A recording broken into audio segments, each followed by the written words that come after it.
แซ่บเลยวันนี้เมียให้เมียบอกเห็ดให้กินนั่นน่ะตำเองกินเองนักเล่นพ่อไปอยากว่าหลายสิมัน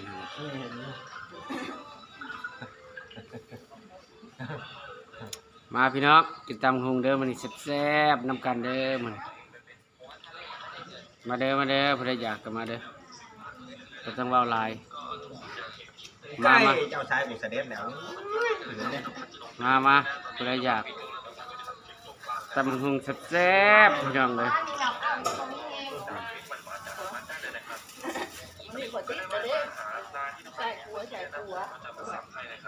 มานะลูกมีเนาะมันจะติดกับลูกมีจังยังจะผัด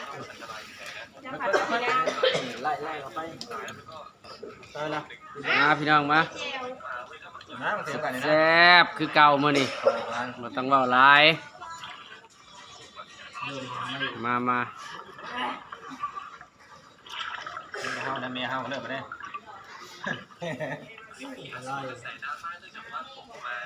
กูติดแล้วได้บัดว่าใช้ขาพิจมูกกูได้ยินเปิดออกติดหรือว่าติดกระดมยาดมกระดมทั่วจังหวะติดกันแล้วยาดมหลอดเดียวทั่วลุงทั่วโตจิบติดจังไงมียังแน่น่ะมีปลาบ่มีปลา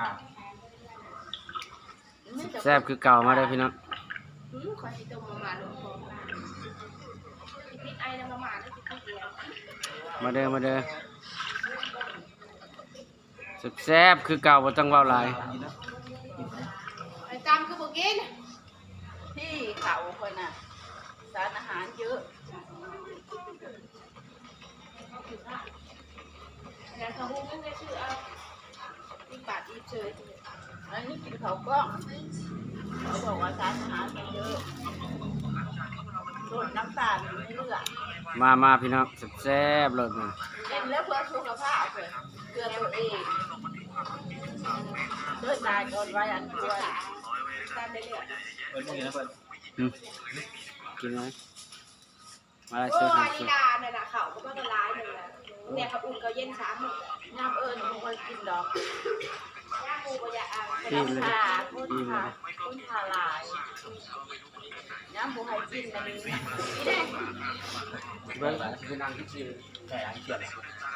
มานั่ง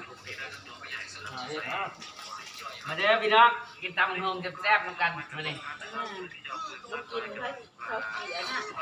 เขาก็จะเชื่อแล้วบุก